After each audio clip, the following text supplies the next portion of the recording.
the All American Collectors Show in Glendale, Glendale, that's me. August 18th and 19th, Friday and Saturday Amazing. at the Glendale Civic Auditorium. I don't even know what that is, but that's right down the street from me, probably. So I'll see you there. 1401 North Verdugo Road. Verdugo's real close. Come on out, everybody. Hey, watch him! With Dan and Tony!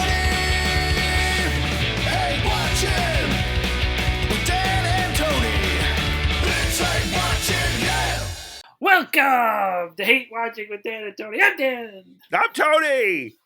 And each week we watch a movie. This time we've gone back into the deep past for an old movie. Like 50 years, right? I don't know how to do math, first of all. Is this the oldest movie we've ever done?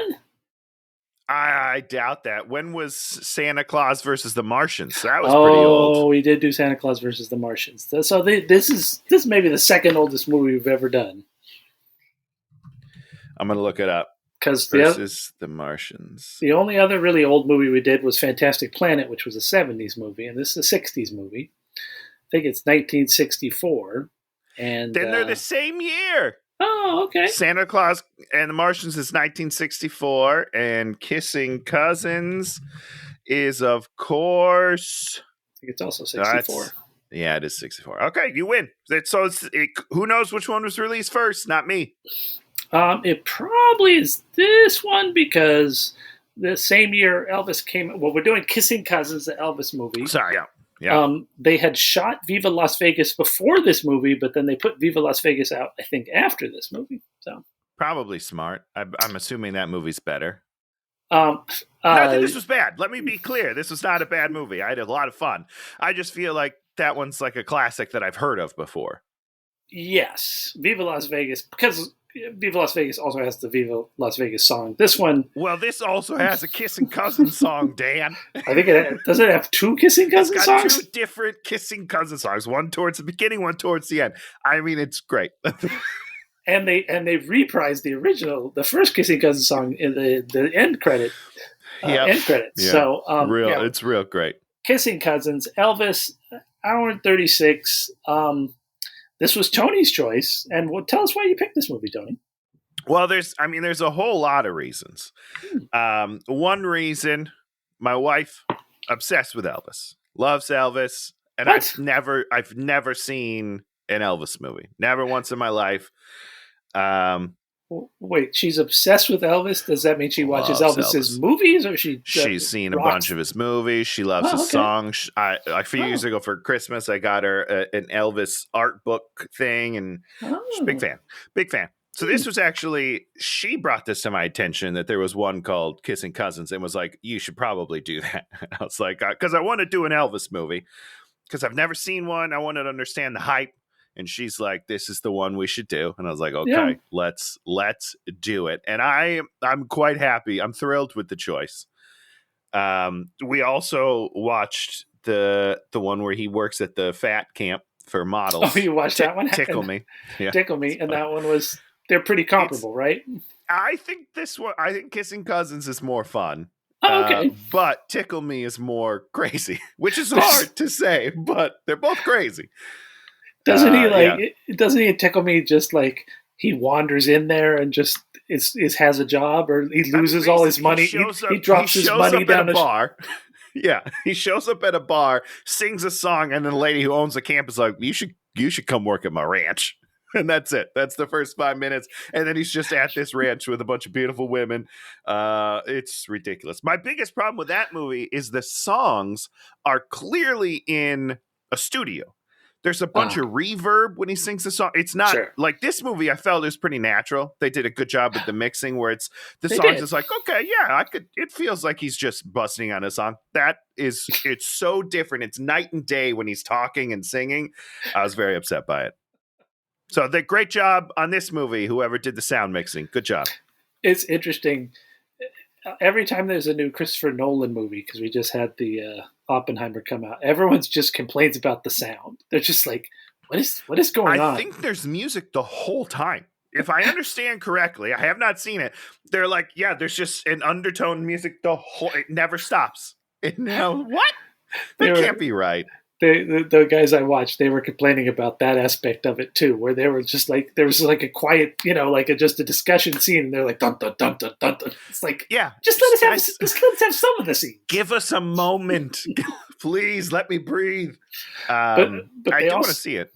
Yeah, but they also said that he doesn't ADR anything. He just goes with what he has. Oh, interesting. Maybe that was the problem with Bane.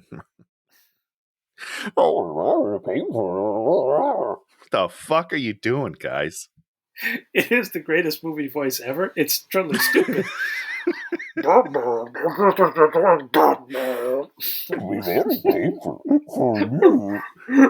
like Yoda in there. It's like he peels off the mask. Yoda. You're like, oh, it's Yoda. That's what the problem was. It will be. Oh boy. Yeah. So Christopher Nolan. That's maybe part of the reason why the sound's bad. Well, this movie, the sound mix on this is real nice. Pretty strong. And here's the thing. So what I expected, I feel like we should put that baseline out. I expected just an absolute train wreck. I had zero faith that these movies were fun or good. And I don't know why that is, Stan. I might have a prejudice against Elvis because I'm not Elvis, and I'm reminded every day. I'm kidding. She's I see. Your wife says she reminds me every day. She's like, "Well, Elvis wouldn't do that." You know what I mean? It's bullshit. No, I had very little expectation going into it, and the filmmaking aspect of it was much better than I had anticipated. Well, it was interesting. I was reading a thing, and they were talking about like all these new shows they make. They made the Secret Invasion on Marvel, and it cost them $211 million to make 6 episodes. Ooh, holy crap. And then whatever the next one is, it's like, $180 million and 6 episodes. And then someone is talking about how on Netflix, the number one show is Suits, which they made 9 seasons of, 30 episodes each. And so here's the thing. Suits was on USA back in the day, which, as if anyone pays attention to this podcast, is like my favorite channel ever. Psych, Monk, Suits is great. So I'm blown away. I don't even know. It's interesting because the show's great. It's a wonderful show. I've known that for years. You know what I mean? It just shows you how much cable meant back in the day. In the day, 5-6 years ago. Like USA, not a huge, people didn't have it. People didn't watch it, but the show's great. You put it on something that's readily available for everyone, and they're like, well, this is the best show ever. Interesting. I don't know what it says, but it's interesting to me. Well, it's with the way and the streamers and the way everything has changed, they've lost that ability to just make a normal show anymore. Everything has to be like, the biggest event ever. And so it's this sort of push-pull, bigger squeezed on the smaller. You have so much space for content. In order to win enough viewers, you have to do something spectacular. Yeah. I don't know. Seems counterintuitive to me. Yeah. Do you think they're getting paid? I feel like they're probably not getting paid. And I'm going back to Suits now. I apologize. But Suits is huge on Netflix, right? Yeah. The whole point of us striking right now is residuals for streaming. So I feel like these people that put in the work, made an incredible show, and are now the number one show 5 years after it's off the air are getting jack shit. And I would assume they're getting zero because it's unfortunate. Unless they have something baked in there that, which I doubt they do. Yeah. I doubt it because they made those contracts before those things were really huge, right? So you probably didn't think about that too much. I don't know.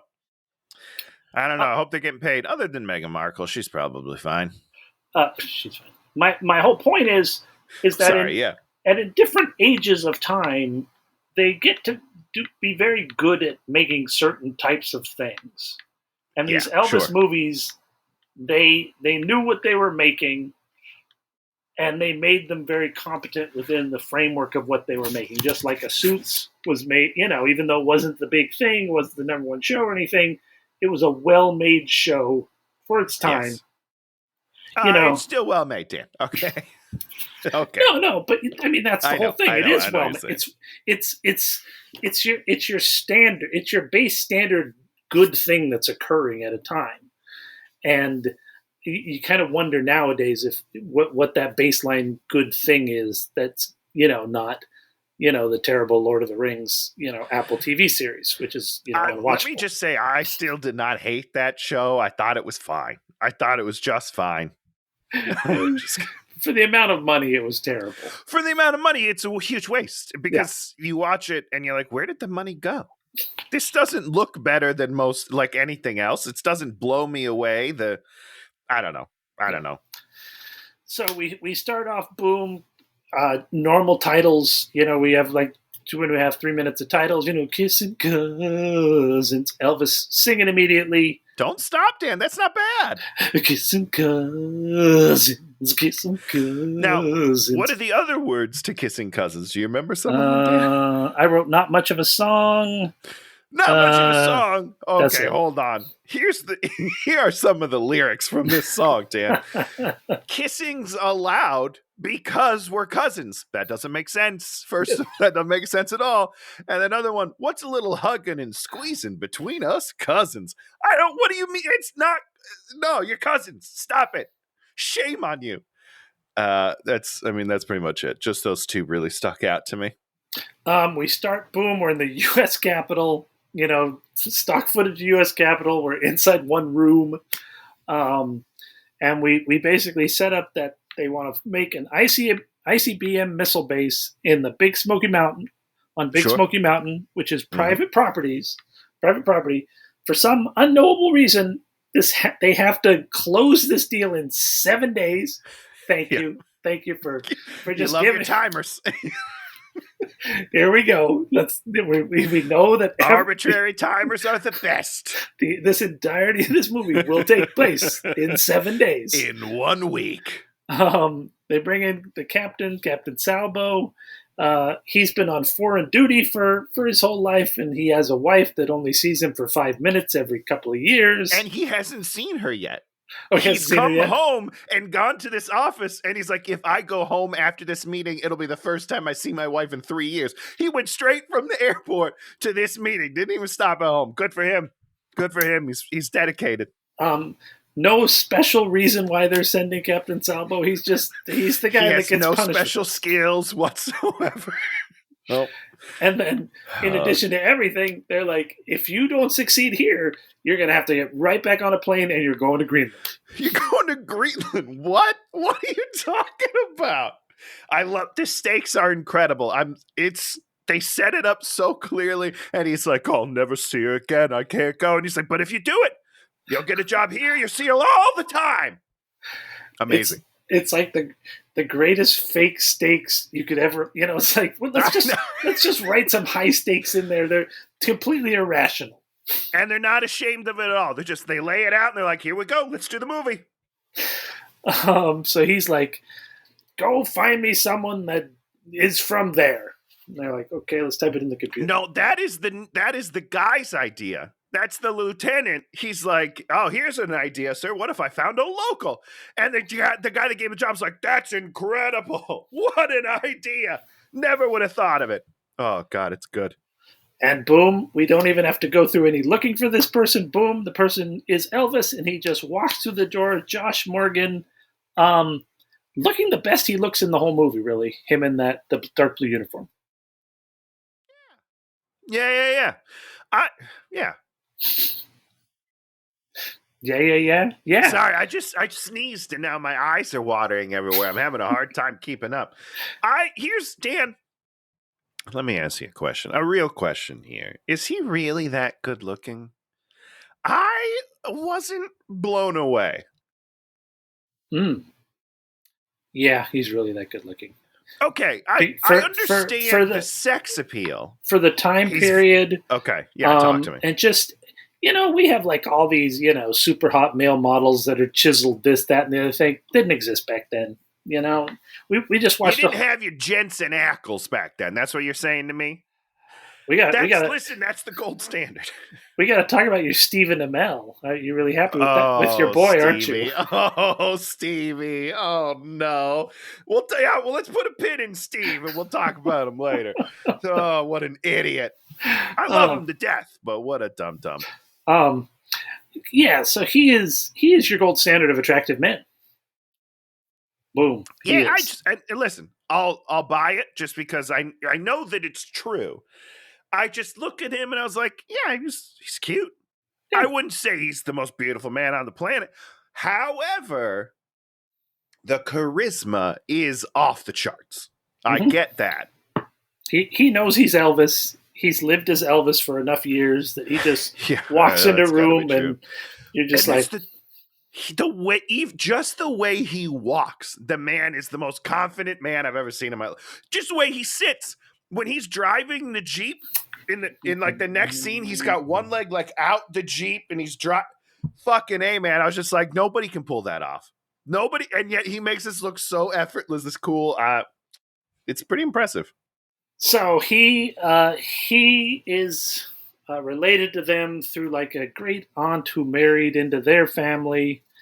And so, boom, he's like, you're my executive officer. If we go down together, and you're going to come to Greenland with me. And then Elvis, of course, immediately makes his thing, well, if I'm going to, get in with them, I got to go in my civvies. You're like, hey, I can't be wearing a uniform. Beautiful. Can't wear a uniform. Got to wear my regular clothes. All right, guys? I will not do the movie if I have to wear a uniform. He wouldn't care about that. He would wear a uniform. I don't know about him. Well, I guess the other guy, his Jody, he kind of wears a uniform, right? He wears pretty much the same clothes the whole time, yeah. Yeah, all right. I don't think Elvis wouldn't have cared about that. I think that's more a contrivance of you want to have Elvis in a lot of different cute outfits. You got to show off the merchandise. You know what I mean? I get it. So, boom, they're taking 3 Jeeps and a truck, and Elvis is... a lot of people. I'm confused. It feels like they're staging an invasion, Dan. There's so many people going to this one little house. I don't understand it.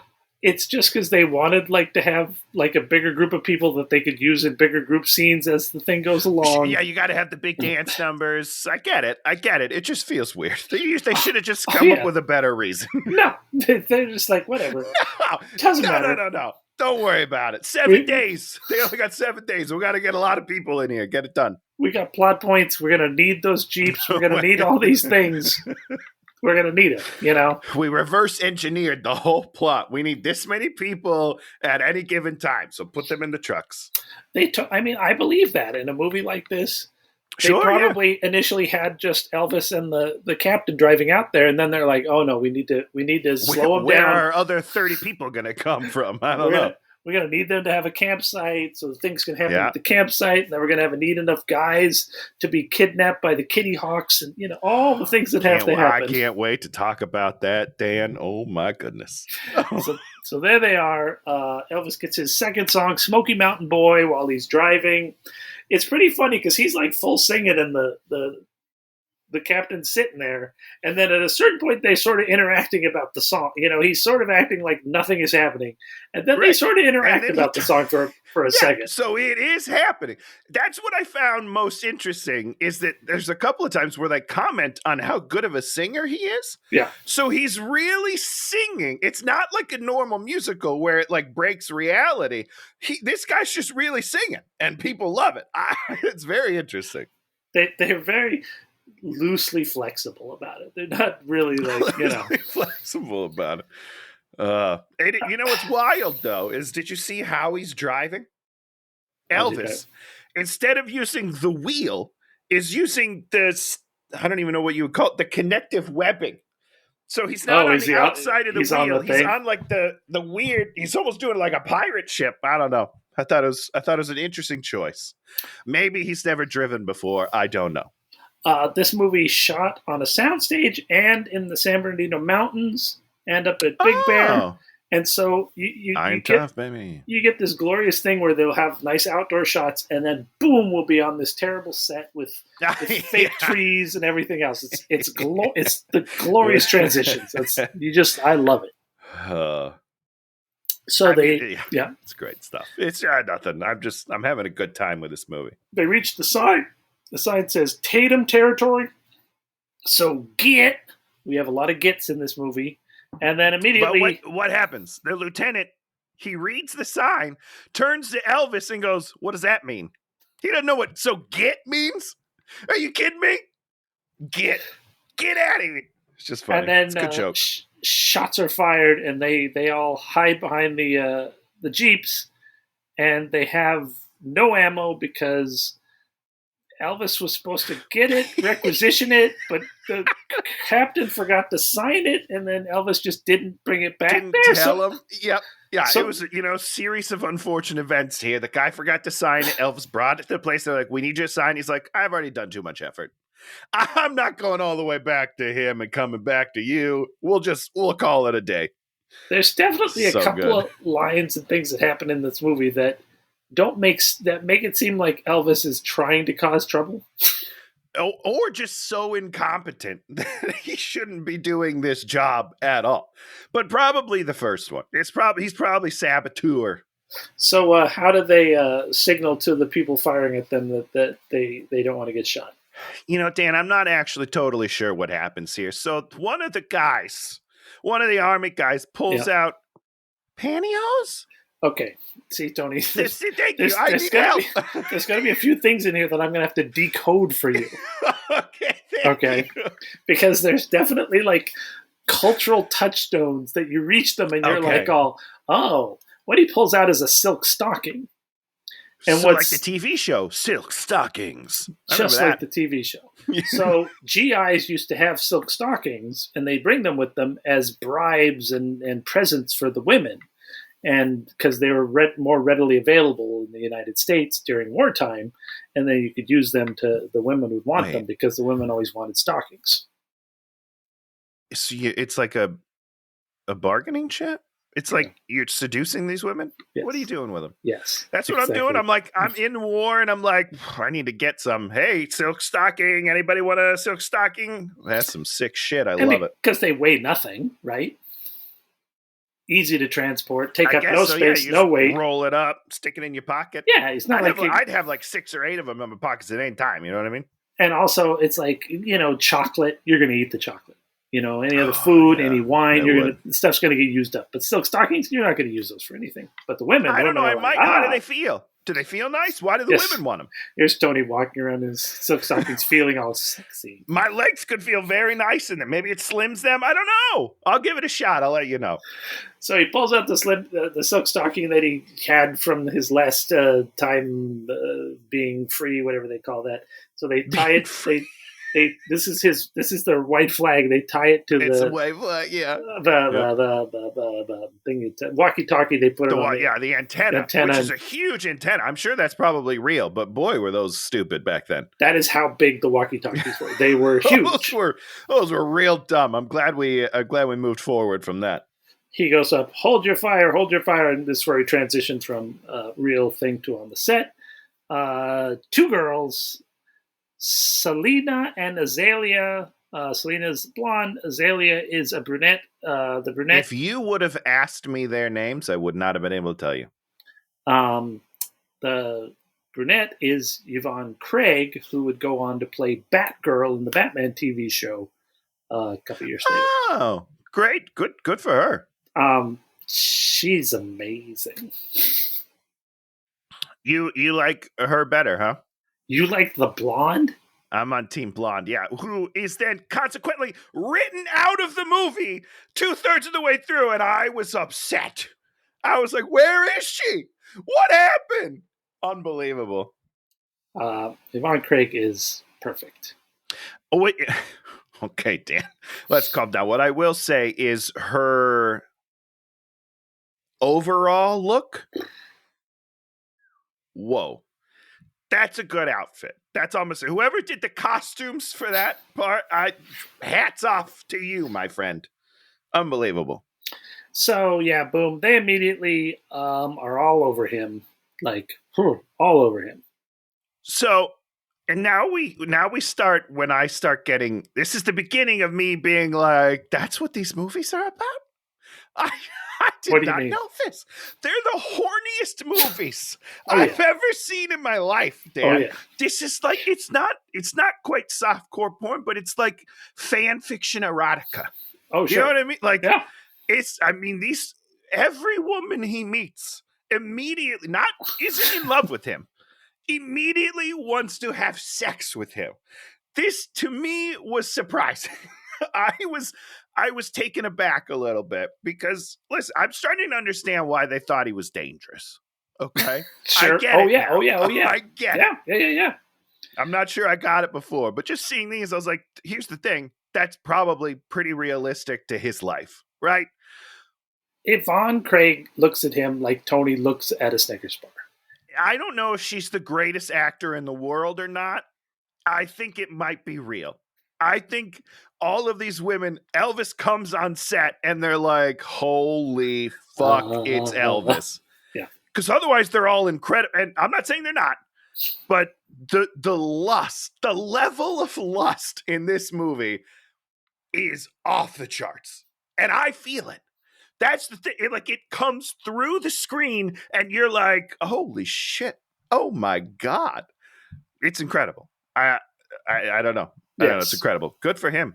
Good for them. Good for everybody on this movie. So he quickly lays out that they're kinfolk. We do this. He does this with the girls. He does this with Ma. He does this with Pa. It's this just very, very thing that we go through and they go like, you're the this. And he's like, I'm the this. And I'm the this. My third night in 1907. Now I remember the year because they say it like 50 times. In 1907, one of his relatives ran off with one of their relatives and now they're distant cousins and it's okay if they fuck. That's the summation of what he says every time. They have cut and pasted that block of dialogue three or four times in this movie. And then boom, here comes Jody, who is his cousin, who is the blonde version of him. And then do they wrestle right then? Yeah, so they start wrestling. Of course they do, Dan, because I don't know if you know this, but Jody is the best wrestler on this mountain. And he is going to tell you that every fucking time he's on screen. The interesting thing is where Josh is pretty amazing, Jody is kind of a dead fish.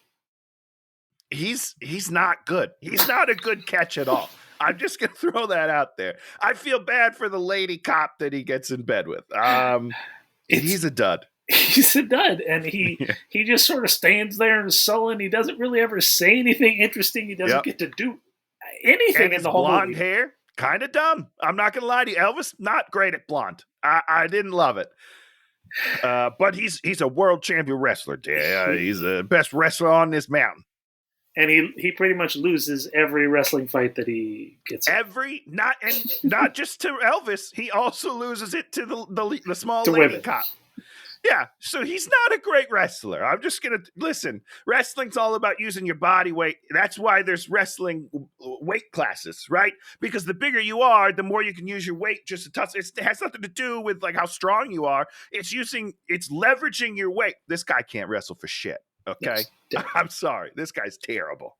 So they fix bayonets. The army guys, they come up there. They break up the fight, and then everything's okay. They're gonna go to Raccoon Flats, which is where they're gonna make camp, and they're gonna go the long route. And then Josh and the two girls are gonna take the shortcut. And the army takes Jody with them. Now, why did any of this happen? I didn't understand this just at all. Just so we could split we have to settle the army somewhere so that we don't have to worry about them. We got to settle them, Porcupine Flats, and then we gotta separate Elvis and Jody. So we send Jody with them, and Elvis is with the two girls. You want to talk about the shortcut? I don't even know. What was the shortcut? They run. They run up this hill, and then they jump off a rock into a big pile of hay. Oh, that's right. Which leads us to the next song, which I think is called like "Gold in the Mountains." Sure. And the girls are on both sides of him, and they're just like Josh and me, Josh and me, Josh and me. It's nice. Yeah, it's awesome. All right, I'm very jealous. It's awesome. And he finishes the song, and then we have like this hard cut, and then the next scene we see he's grabbing a pig. So I think what happened was they accidentally broke a fence or something that we didn't see that they cut out, because they also make a thing about there being loose chickens. So something happened that made it so he had to grab a pig. So he had to collect some animals. Okay. Yes. Because the girls get in trouble for the loose chickens, I think, later. You're right. That is true. Yeah. All right. They must have just dropped it. They ran out of money. No one will care. They overexposed the film that day, and it got ruined. Somebody got drunk and poured all the alcohol on it. Someone dropped the reel, and they're like, it's fine. And then Ma's there, and she's like, Jody, what have you done to your hair? And then she's like, you ain't Jody. And then we go through all that. And what's the big problem that the Tatum family has that we bring up now? I don't know. What is it? Is this the Kitty Hawks? No. The other thing what do they live in fear of, Tony? They live in fear. I don't know. Government? I don't know. Starts with an R. Repression. The revenuers. Oh, yeah. Okay. So here's the thing, Dan. They say this word multiple times in the movie. And even the finale of the film, when they're talking about the terms that they made, he was like, well, the revenuers won't do this then. And the guy's like, oh, I have no idea what the fuck this means. I don't know what a revenuer is. I don't know if it's in the movie. I didn't understand this at all.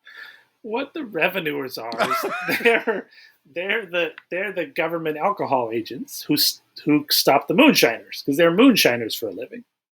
Oh, you know what? They should I understand that maybe at the time everyone understood what that meant, but for us in the future, everyone understood exactly what that meant. I had zero idea, and they just kept saying it. I was like, at some point, I'm sure they're just going to show what that means to me, and they don't.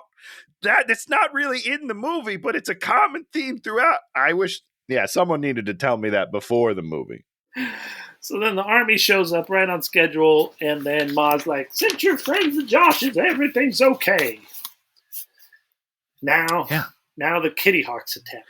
Thank God. Okay, we're finally to the part of the movie that I love. You want to talk about the Kitty Hawk attack? What's to talk about? So first of all, they are described. Let me find the word. Tennessee mountain lunatics is one way that they're described at one point, which is incredible.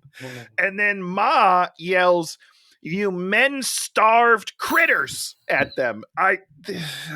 Boy, it's a gaggle of attractive women who come from bushes. Essentially, I don't know where they live, but they come out of the bushes and they attack men. They just flock to wherever men are.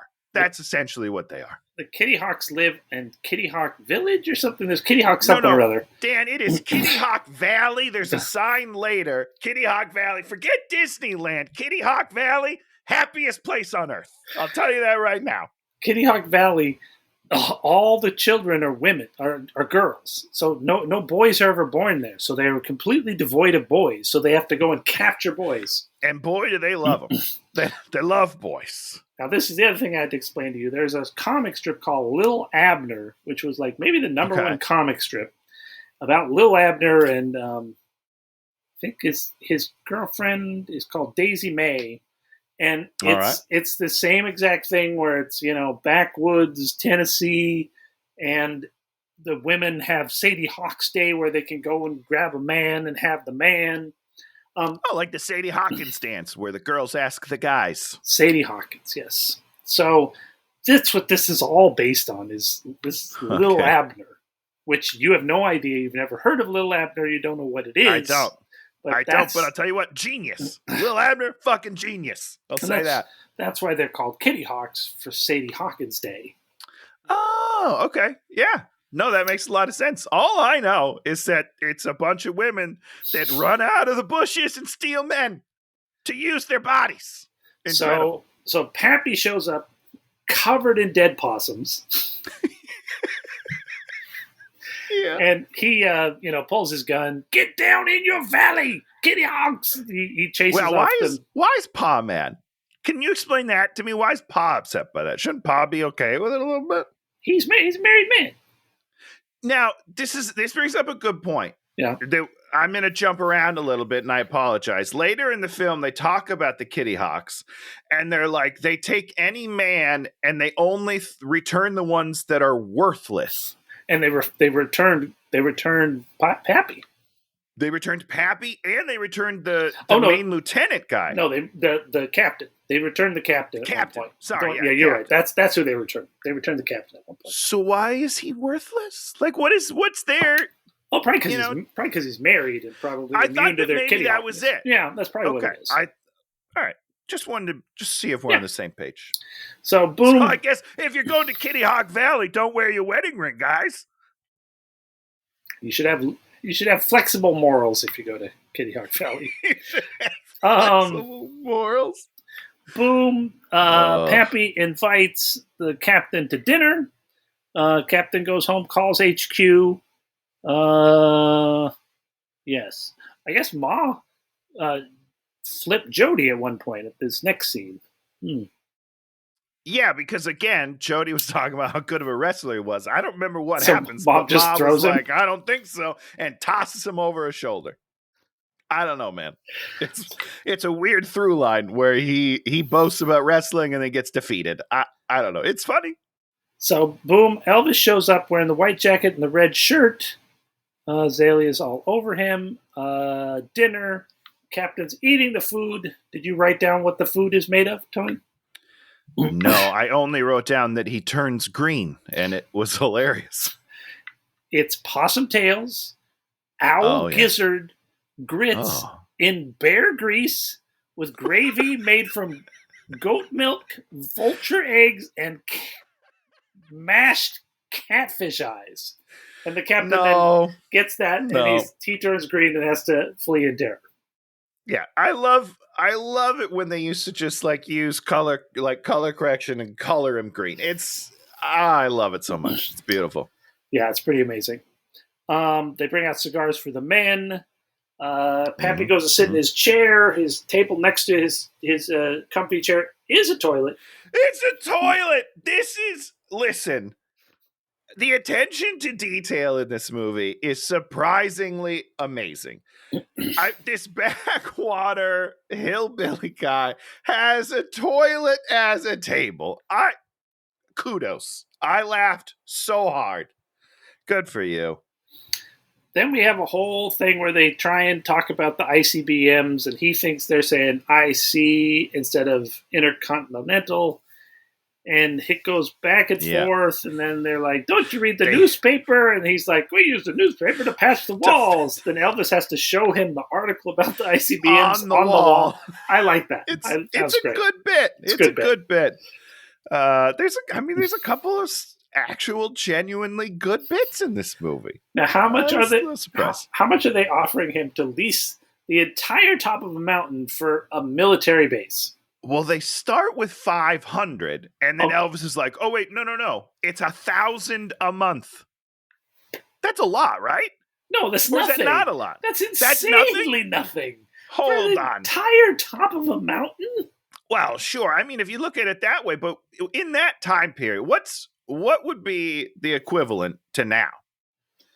I mean, you know what I mean? I don't know. Like $5,000.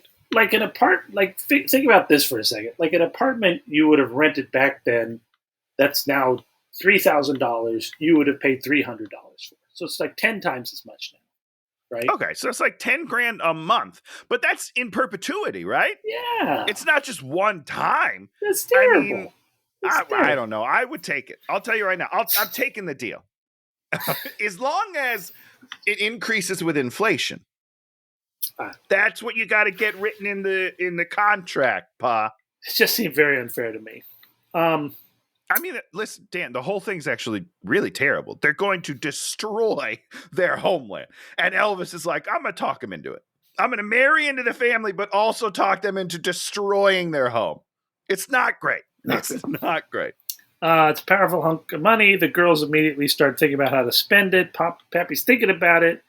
they push him too far because they say that it's about patriotism, and he's like, "Don't question me about my patriotism."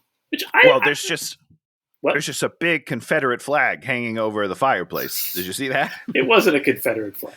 Are you sure?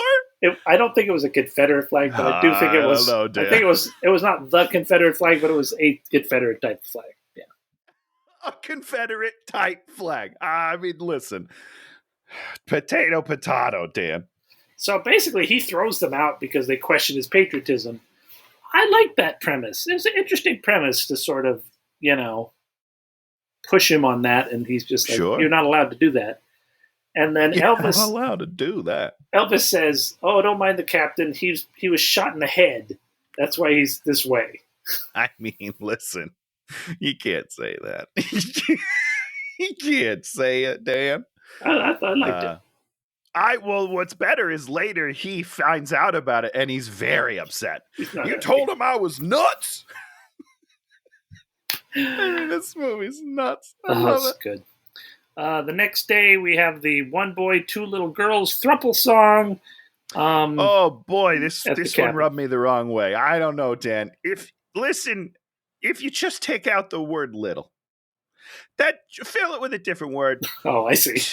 This one boy loves two little girls, and he just keeps saying it. He keeps saying they're little girls. I didn't like it. It felt weird.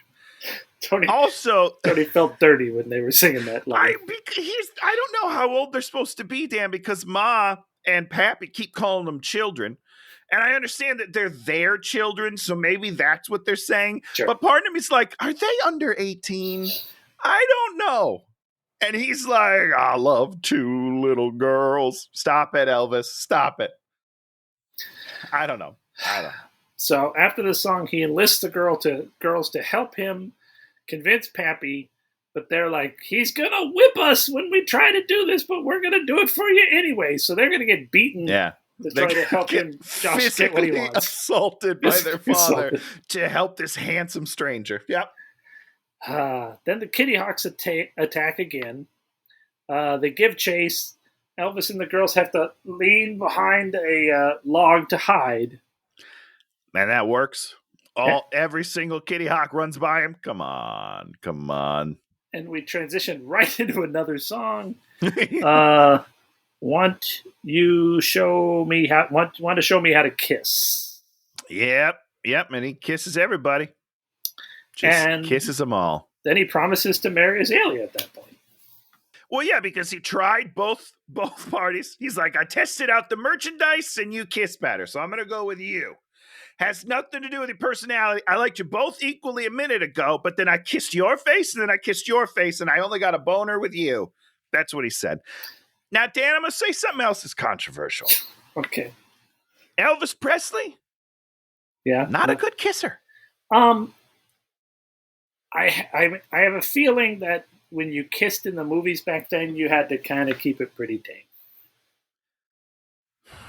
Yeah, I guess you're right. You know what? I don't like all that. They need to make a movie now with Elvis so I can see what's going on. You know what I'm saying? Because it's not sexy. It's not good. I almost get the feeling that they're doing this where they wrap their lips around and then just kind of mash them together. That's what it felt like to me. Well, you should watch Elvis's final concert because every girl that runs on stage, he kisses on the lips. So you'll be able to see how he's kissing. So I'll be able to judge. I'll be able to judge what's really going on. Okay. Yeah. Thank you. Boom. And then they fall in the lake. Yeah, which didn't make a lot of sense, but hey, that's fine. So Elvis goes back to the camp. He finds the least attractive sergeant and then convinces him that he's now has to fall in love with the blonde so that she's covered. Off the other sister as if he has control over her destiny. He's like, eeny, meeny, miny, you, Dumbo. Why don't you go take this girl off my hands? Unbelievable. And it was kind of unfair because he was a homely kind of dude. And old. Not that there's anything wrong with an age gap. But I don't know that they're 18. I really don't. And he's, 40 some years old. And he's like, oh, okay, I'm going to get in love with this girl. So now Elvis is going to go to Knoxville because they need a typist because they need to type up some paperwork of some sort. I don't know. And then Elvis is like, well, if we want to make these people our friends, then we should spend some money on them because they only have $6.25. And so the captain, which is apparently against the rules. Well, everyone seems upset by it. I got very confused. The idea that they're just spending money like that is kind of weird.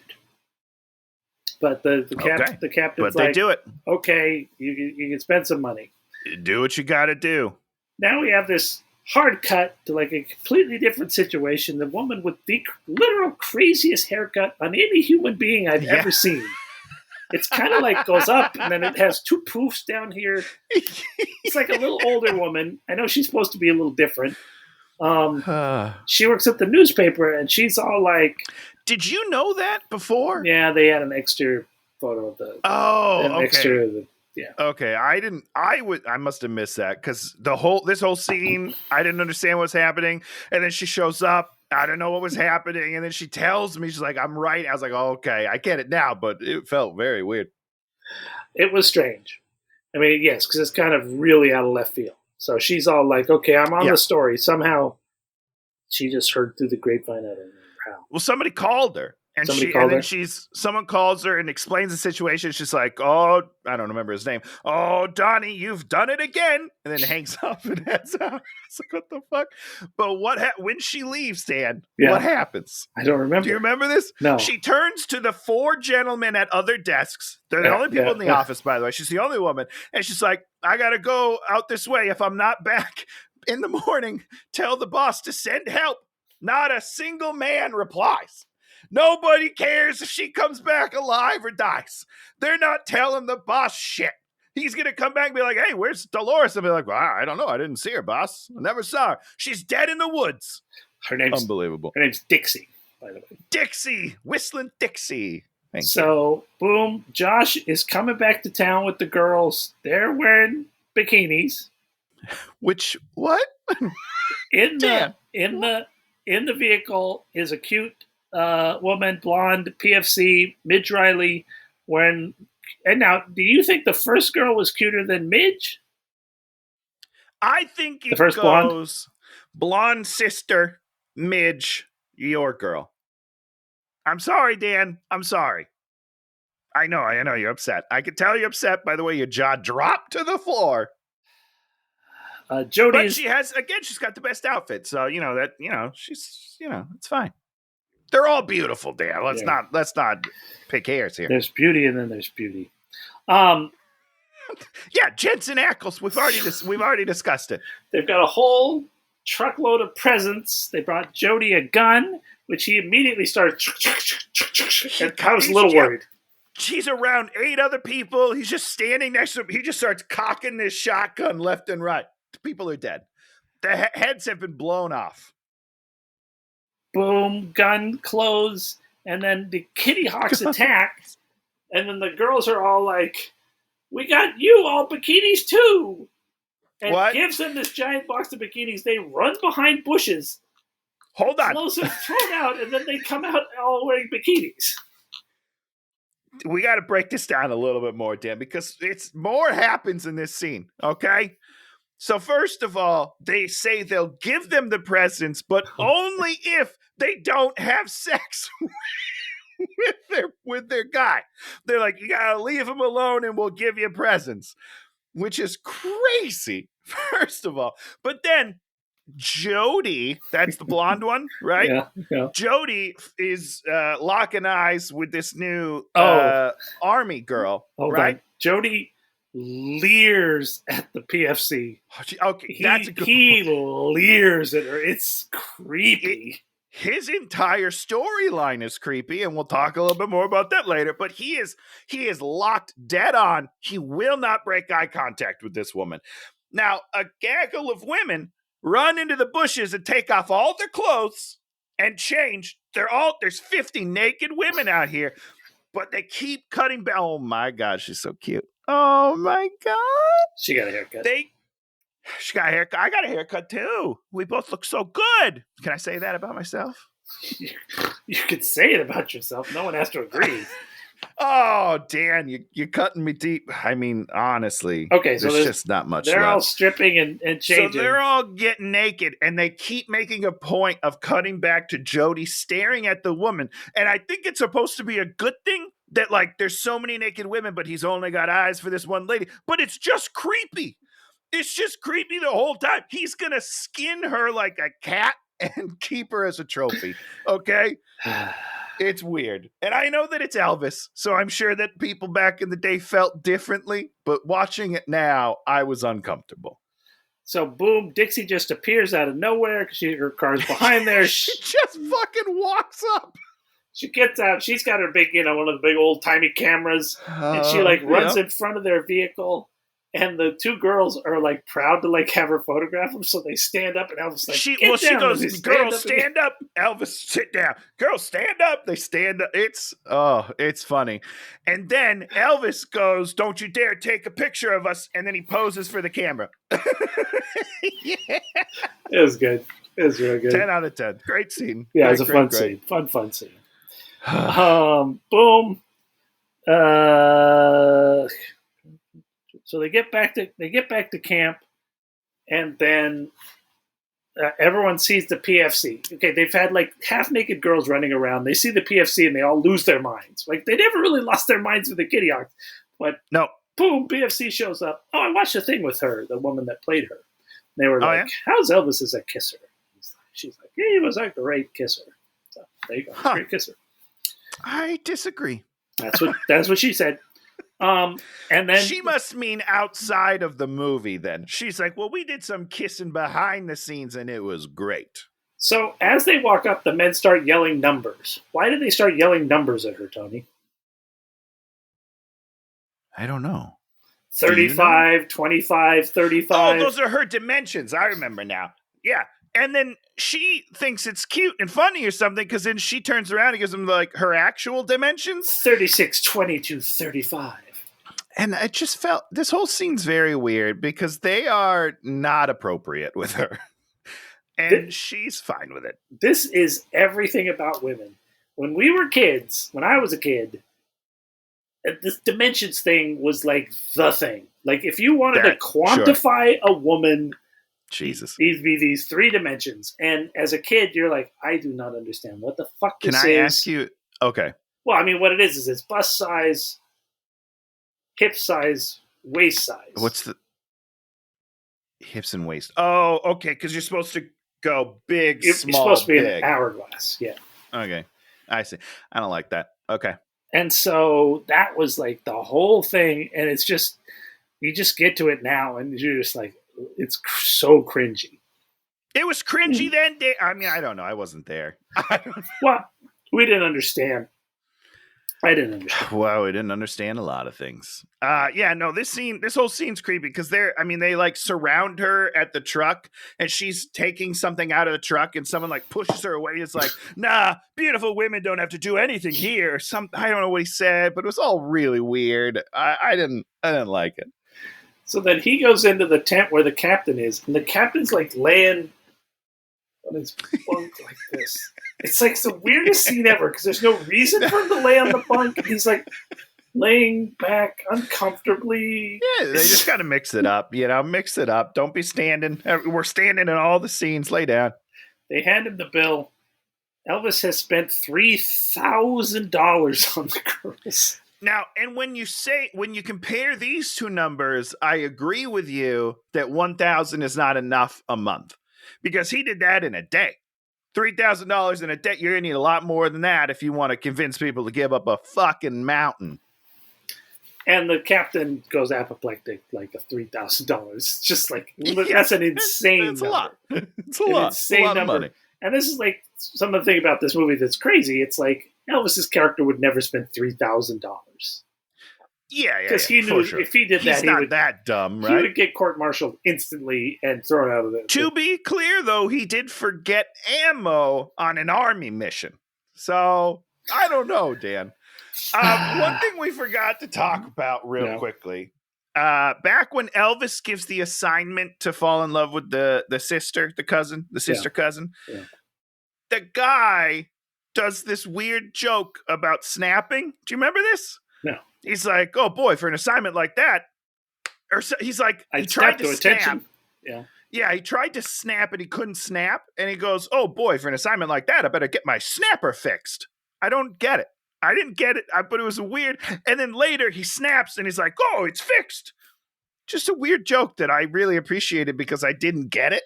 But I liked it. I just wanted to make sure I pointed that out. It doesn't make any sense. Didn't make any sense to me then. Doesn't make. No.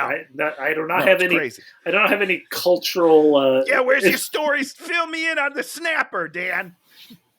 I got nothing.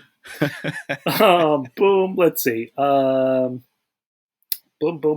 Let's see. We go back to. We go see Mom. Mom now has a mink coat. We don't get to see her. Doing that, all the girls are inside doing their makeup. Yvonne Craig's painting her nails with very dirty feet. This is hilarious to me. It was a really nice scene because she's been walking around barefoot all movie since they got bikinis, right? And she's painting her nails and making them nice, but they made a point of showing you the bottom of her feet the whole time, which are super dirty. Just disgust, caked with dirt. I was, good for them. They're really leaning into this foot fetish thing. I love it. It was very there's definitely a couple of foot fetishy things in here like that. You're just like, okay. And now that's got to be the director, or maybe Elvis was into it. I don't know. Maybe this was his request. Who knows? Yeah, that's nice. I don't want to start rumors about Elvis, but maybe. The other girl's powdering herself up, and the mom's like, "Is that like flour or something?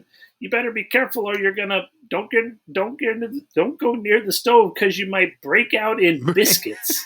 I'm like, that's insane. I love it.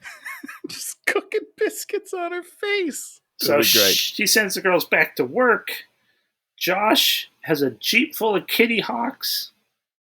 Yeah, he just pulls up. It's so dangerous. What happens? This is just a real thing that happens. All I remember is Elvis drives up. There are 20 women hanging all over the Jeep. Oh, they're all over the Jeep. Like on the outside. Some of them are like literally hanging on for their life because he whips the fuck in there. I was scared. Because listen, these are not professional stunt people. These are just people doing shit. They let Elvis really drive it. I was nervous. This was crazy. Ma chases them off. Boom. We go back to the base, and the article appears in the paper, and the captain yells at Josh because this whole thing is supposed to be top secret. And then Elvis is like, that's just in the local paper. That won't get out. You're like, what? He's like, I wouldn't worry about it. It's a local paper. The government never pays attention to local papers. Oh my gosh, that's so dumb. And then the big general calls. He's mad. He's going to come and yell at them in person. Yeah. They send the PFC off to talk to Ma just so we could send her in a direction. And then as she's driving there, Jody sees her coming, and so he lays out in the road. Yeah, we got to talk about this, Dan. This is a rape trap. Okay, he plays possum, which is what they hold on. Plays possum. I got to get this. My head exploded. So he sees her coming. He runs ahead, lays down in the road. So she stops the car and comes to see if he's okay. She leans down and he grabs her and starts kissing her. Not okay. Let me just say this. But then she gets mad and she's like, you little possum player. So this is like a thing that people know about. That's troubling to me. This is a move. This is like something that guys talk about, and they're like, yeah, well, you should do. You should play possum next time. Lay down in front of her, lure her in, and then just grab her. Then you can attack. It's very scary. So then very, very scary. She throws him. He runs, catches him. She throws him again. No. Hold on, Dan. The first time she throws him over the shoulder, bop, he screams. And then she feels bad and comes back for a second. It's like, oh, are you okay? And then runs off. There's definitely a scene where she falls in love with him. She looks at him. It's the last time. We'll get to it in a second. So he's chasing her, and he's saying things like, "You're gonna get tired sometime. You might as well just marry me now." I mean, Dan, he's in love. That's how love worked back then. He's in love. What are you gonna do? These crazy kids. This is terrifying because here's the thing, Dan. You got to think of it like this: Elvis doing that, probably women are going to be okay with it. You know what I mean? And that's not a great thing to say, but he's Elvis, and if he was doing that, you'd like it. Yeah. But then there's men like me that watch it, and we're like, oh, shit, is that how we get women? And that's when you get in trouble. Okay? This is setting a bad example for the men. There should be a warning at the beginning. Kids, don't do this. This is not okay. It's a terrifying little scene, Dan. So, boom, Ma's making moonshine. Azalea tries to convince her to change her mind. Then Josh sees her, and then Josh and Azalea go out there and make out. And then Ma continues talking, thinking that they're there, but they're not there. And then the dog shows up, and then she realizes Is that what she's doing? Because she doesn't really have that realization. You know, like normally she never realizes that they're not there, I think. That's what I'm saying. When you do that scene, there's usually a moment where you're like, oh, I'm talking to no one. But she never has that. Because they come back. They come back from their kissing. And it's really kind of weird. And then Dad's pa's dog shows up. I think his name's Hezekiah.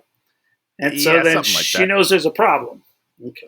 Well, she starts talking to the dog. Like, this is a Lassie type situation. And then Jody and the girl come back, and she's like, oh, Pa's gone. He's got himself in trouble. And Elvis is like, how do you know that? And she's like, the dog told me, you idiot. That's how I know. So Crazy. So they enlist the army. The army goes out looking for Pa. The Kitty Hawks attack all the men and are like kissing them. Hold on. Before that happens, this is when the lady falls in love with Jody. Oh, yeah. I'm getting confused. Josh came back and was like, hey, how do you know? That's Josh.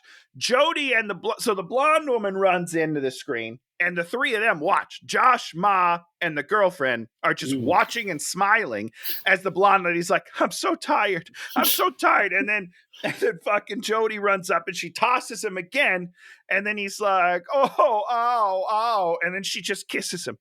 She leans down on the ground after she throws him down and just gets on top of him and kisses him. She has established her dominance over him, and now she has taken him as her prize.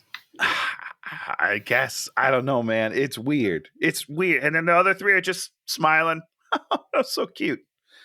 It's a weird movie. So the Kitty Hawks grab all the army men and then throw back the captain, and then they come out and they sort of come to some sort of... So the captain is radioing Elvis. Yeah. Josh. Oh, and they grab Josh. And he's like, Josh, I lost all my men. And then Josh is like, you lost all your men? And then he turns around and he's like, so did I. Great joke, by the way. I laughed really hard at that. And then they were running to meet up with him. And what's her name? Iggy Azalea. She gets ahead. And then Elvis also gets captured. Yeah. So then they somehow come to some agreement with the Kitty Hawks. Well, Elvis is on the ground. He's got two Kitty Hawks having their way with him. And he's like, girls, we got to go. We got stuff to do. And then one of his other army dudes pops out of the tent. He's like, hey, man, calm down. Just enjoy yourself. Just have fun with it. And then another guy pops up and he's like, hey, who wants to be liberated? And they're just like having a great time. They're like, don't ruin this for us, Elvis. We are getting some. You better shut your mouth, Elvis. But he ruins it. And I don't remember what he says. He says something, and everyone's like, oh, shit, we got to go. So that's it. The Kitty Hawks are going to help them stall the general. Yeah. Ma's crying for Pappy, and she gets to do a little song about him coming home. Yeah. Oh. Now, I had a question, Dan. Yeah. Generally, because I've never seen another Elvis movie. Do other people generally get numbers? I thought that this was really cool that somebody other than Elvis got a musical number. I don't know. I thought it was nice. I believe in Viva Las Vegas, which stars Anne Margaret as his co-star. I believe she gets a couple of songs.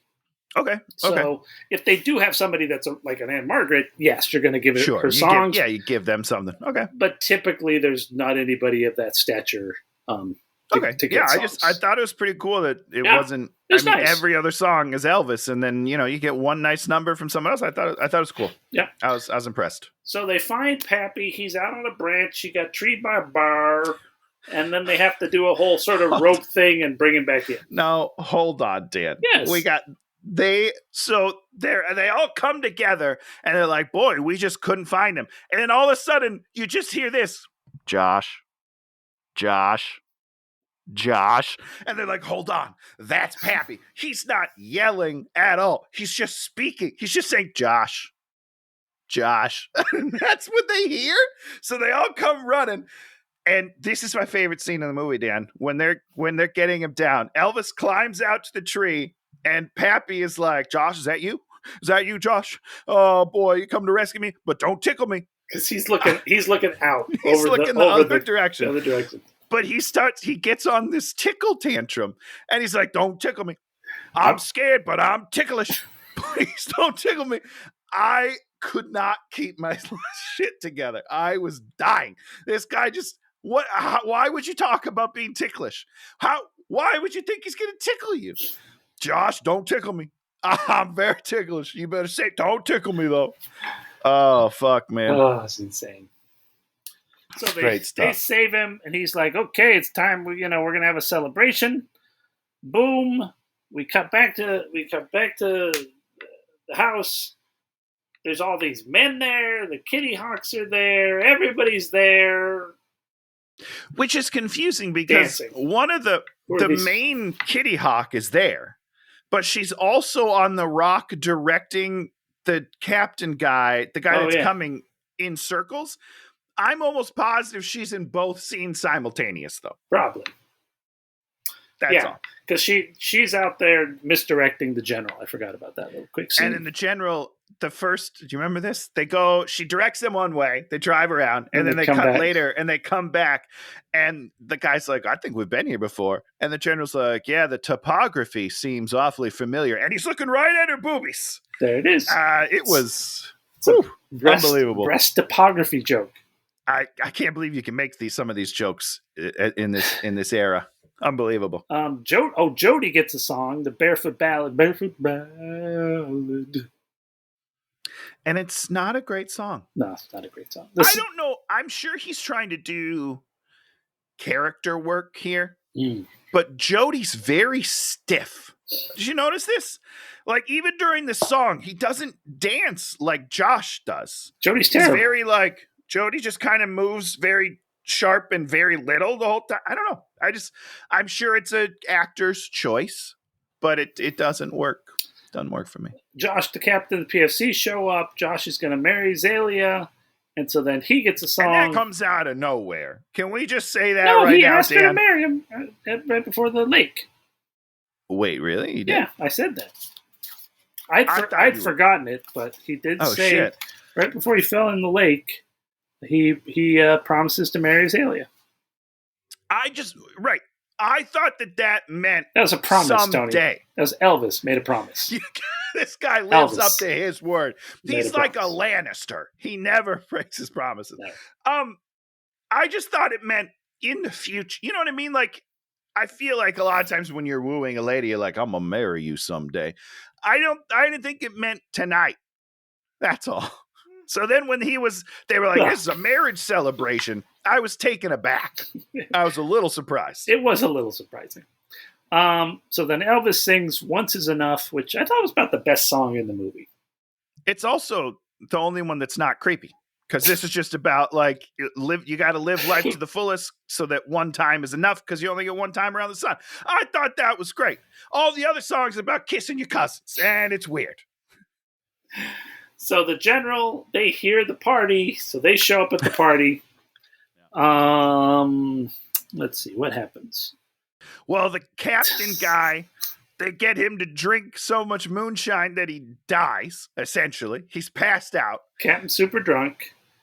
And they're doing kind of a Weekend at Bernie's thing where they're holding him up and then making him salute, but he's fucking passed out. Very funny. Thought that was really nice. And then they just go throw him by the pig pen, which is not nice. Well, then they have to sober him up to try to get him to do the deal. How do they try to sober him up, Tony? by giving him more moonshine. Elvis is like, my mom always told me to fight fire with fire. No, guys, that's not how it works. There's never been a movie where they've tried to sober somebody up by giving them more alcohol, more booze. That should do the trick. So, oh boy, there's a whole thing where somebody has to play Pappy in checkers, and then I think if you beat him in checkers, then you get what you want. That's what it seems like. Ma set up the stakes, and Pa and Josh are like, let's fucking do this. Let's go. But, he loses. Pappy demolishes him. Apparently, Pappy, very good at checkers. Just unbelievable at checkers, this guy. So they've run out of persuasion, and then Josh is like, let me think about it. And then he comes up with it. He whispers in Pappy's ear, blah, blah, blah, blah, blah, blah, blah, blah, blah, blah. And Pappy's like, "God darn it, let's do this deal." What do they have to? What's the deal, Tony? They're gonna build a road on the other side. Well, right? The first one is three things: the $1,000 a month, the $1,000. Army people won't come to their land or something. Yep.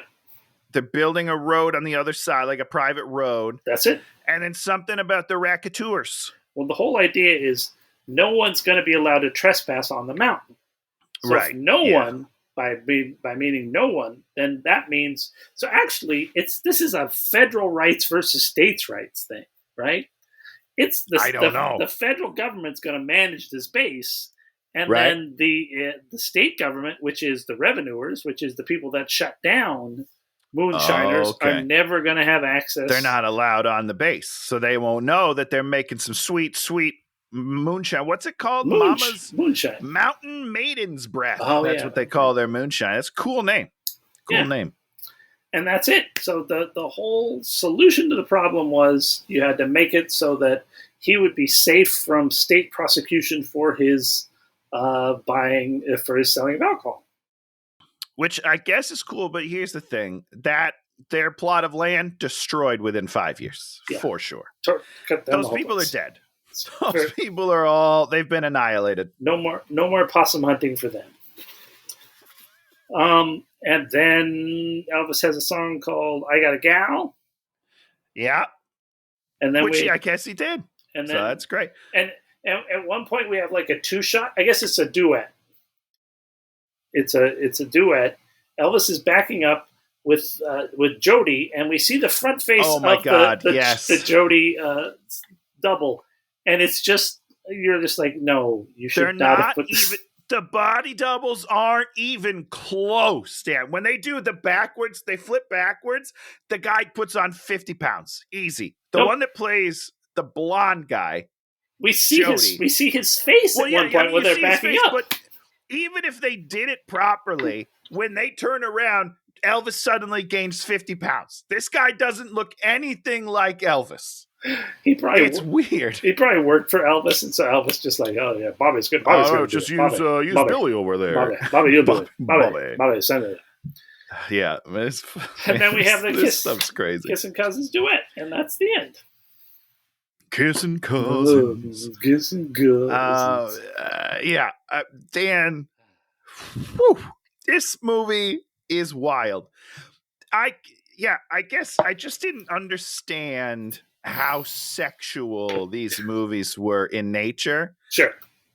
Otherwise, I would have watched them way sooner. I would have watched the shit out of these growing up. You know what I mean? It took me by surprise. I had no idea. I think what I thought was Elvis was going to be trying to be an actor, and he wasn't going to be a very good actor. So then the movies were going to be bad. They were smart about it. They're like, this is who you are. Just be yourself, and we'll make movies around you, even if they don't make a lot of sense. Yep. We get what we need. I was wrong. I had a lot of fun. I mean, it's a terrible movie, but it's great. I mean, it's not like a good movie. You know, you don't go, oh my god, but I mean, it keeps you entertained, and you don't. 1,000,000%. There's nobody in it you hate. There's no pretension to it. Yep. And I never get mad. I never got mad. It's never one of those movies that's like, oh man, I'm bored, or this is so stupid. It's just like, boy, this is campy and fun, and it's too bad that he fucked himself up, you know? You mean he died? Yeah, it's too bad he died. Well, I mean, that's definitely too bad. But even before that, with, all the drugs and the stuff, Sure. I watched the Baz Luhrmann movie. Okay, I know what's going on. Yeah, I know exactly what happened during his life. And I know everything to know about Elvis, okay? A lot of it's the bosom buddies guy who screwed him up. Man, Tom Hanks in that movie is a trip. So unbelievable. Yeah, no, that was fun. I think we're gonna watch more of them. I'm gonna be honest. Yeah. You should try some of the Annette Funicello, Frankie Avalon movies for similar time period campiness. Okay. Beach Blanket Bingo. You should try that movie. No, we had that on VHS. Never watched it, but that was one of my mom's favorite movies. You should watch Beach Blanket Bingo, which is another similar sort of thing where you're just like, it's just like so weird. All these weird things happen, and you're just like, okay, there it is. What a treat. Yeah, so one of Tony, what's your name? Tony's boys. Tommy boy. Stephen Amell. Tommy Wingy. The guy that played Arrow was the bright boy to go on the stage at a comic book show and say, I don't agree with this strike because I'm a big dumb idiot, and let me tell you how dumb I am. I'm not defending him. I want to be very clear. I am not on Stevie's side right now. But what he did say is he doesn't support striking. Yeah. Not specifically this strike. He just doesn't like the idea of striking. But here's the problem, is he wants to promote Heels because that's his new show. That's what's driving him crazy. And it debuted the week before he made this speech. So he's feeling very personally attacked, I think, right now. And he just spoke out of stupidity. You know what I mean? Well, I'm sure he's an executive producer on it. And 100%. And it barely got renewed for a second season because the second season debuted. The first season did okay at best. Yeah. So they really fought for a renewal. They got the renewal. And I think it's just fucking taking. I don't think anybody's watching the show. So I think he's going through some shit. But still, no, you don't say that in a strike. You know what I mean? You can't. You gotta watch your tongue, guy. You gotta bring it back a little bit. And this guy got beaten down so hard he had to apologize. These were just my private comments, and I know I did them on a stage at a comic book show, right? But not private at all. Like you did it. It's a public speech. Yeah. No, he fucked up. You know what I mean? But it happens. The good news is he took his beat down and he apologized, and he sucked it up, which I was. Here's also what I will say, and I don't know, I'm sure this had nothing to do with it, but he is in the headlines right now. People are talking about it, which is kind of a way of promoting what you're doing without promoting. I don't know. I'm not saying he did it underhandedly, but it may have worked out in his favor. It may help him a little bit, which it might. I don't know. It might. Yeah. Well, I mean, in the end, it's a good thing because it sort of brings up that you shouldn't be, it's bullshit to be saying stuff like that. And he corrected himself and was like, ooh. He did. 100%. And then, in the articles, people can be like, oh, and Steve just released season 2 of Heels. So I don't know. I'm just saying. Get yourself, there's no bad, what is it? There's no bad press. No bad press, except terrible press. And there's absolutely terrible press that destroys things. Really dumb things. Yeah. Now we're talking about something we liked this week. I don't think I said it last week. We started watching Good Omens 2. Did I talk about Good Omens 2? Oh, no, you didn't. You did not. I enjoyed Good Omens. I enjoyed the first Good Omens. It's based on the book, and it sort of followed the book. This one's not based on a book, just based on the characters, and I'm enjoying it a lot more. Okay, nice. All right. You're enjoying it more than the first one? Absolutely more. Interesting. Yeah. Because it's written for television as opposed to a book being adapted for television. Sure. So they can do a few more things. And Shannon's watching it. And she did not watch the first one. And she's able to understand what's going on without having seen the first one. So you don't need to see the first one. That's interesting. Yeah. Okay. That's a good point. Maybe I'll just skip right to 2 then. You know what I mean? Yeah. What do you got for us, Tony? So we watched something that we talked about for Summer Hate Madness, and we were like, it's not really for us, but the people that see it are going to love it, and that is Joyride. Oh, yeah, okay. Wonderful film. Super cute. Good. It was Dan, not super cute. It's raunchy as fuck. Oh, sure. It is, but also emotional. It's all like there's themes of adoption in it, which is a big thing about it. It's a good movie. I really, really liked it. We had a great time. The cast super funny. The timing is on point. They work really well together. It's there's some things that are a little too much that are like, you push that joke a little far, whatever. It's fine. It's very funny. It's, and again, it gets really emotional at the end. So there were some tears. Great movie. I would recommend it. So do you have hope that they can make your teenage sex comedies that you dream of, Tony? Is this like the new next evolution of the teenage sex comedy? I hope so. Let's bring it back. We had a good time. Shit, let's bring back Elvis movies. Can we get some of these out here? Yeah. Listen, I watched, Inside of You with Michael Rosenbaum. He had Sean William Scott on, and they're talking about maybe doing another American Pie, and they're like, how do you do it these days? You got to do it differently. And I was like, okay, but you figure it out, because I need more. Figure that shit out. So hopefully, who knows? Very funny movie though. Really enjoyed it. So for next week, I was going to pick the new Haunted Mansion movie. Oh, that would have been great. What happened? You chicken out? We need to do that. No, the old Haunted Mansion movie. I was going to do the Eddie Murphy one. The old one. Got it. But we got to do that in October. Yeah, that makes sense. Also, we should do it when the new one comes out. We'll do a back-to-back double feature. So we're going to do both Haunted Mansion movies. We got to do that. Because this thing crashed hard. Everything. It did not do well. If you're not Barbie, you're dead. I mean, Oppenheimer's doing fine. Yeah. It's like 400 mil or something, but still, Barbie, I think it crossed 800. By the time this comes out, that number will be nothing now. But I think it crossed 800 million this week and working its way to $1 billion. So, shit, man. And they didn't sign anybody. They didn't sign her to do one. They didn't sign to do number 2. They didn't have anybody signed for that. How? Well, I don't understand. How could you not have? Because you don't have faith in something. It's a female-led movie. You probably don't have faith. I'm not saying I agree with that. I feel like they don't immediately go like, well, let's franchise this. That's a huge mistake. That's insane. Swing and a miss. Did you see it yet? Come on, Dan. Is it on television? Get out there. Support your local theaters. Rah, rah. So I had another movie queued up second since, Shannon told me. Shannon's like, you can't do Haunted Mansion now. I'm like, you're right. You gotta wait for it. Yeah, you gotta save it. You gotta save it. So, I mean, we're almost there. We're not that far away. So I had I found this site where you could type in any movie star and get their worst movies. Yeah, you told me. So I went there and I typed in John Travolta's name, and then I saw another movie that starred him, also along with another friend of the show. What's his name? Home Improvement Man. Tim Allen. And I think it's Wild Hogs. It's Wild Hogs, baby. Yes. I've never seen it. Never seen a minute of it. I saw this in theaters. So I'm sure you did. You're going to have a good time. Boy, this movie's dumb. Yeah, I like it. So maybe we're in a month of stupid comedies, That's where I live my life, Dan. That's every month in Tonyland. Tonyland.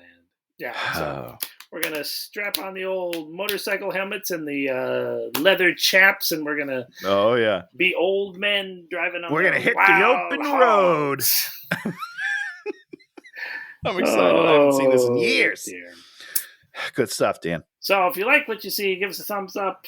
You can subscribe or leave a comment if there's a movie you want us to do that's especially terrible. We'll be happy to do it. And we'll be back next week talking about some wild hogs. Vroom, vroom, vroom. Goodbye, everybody. Hey, watch him!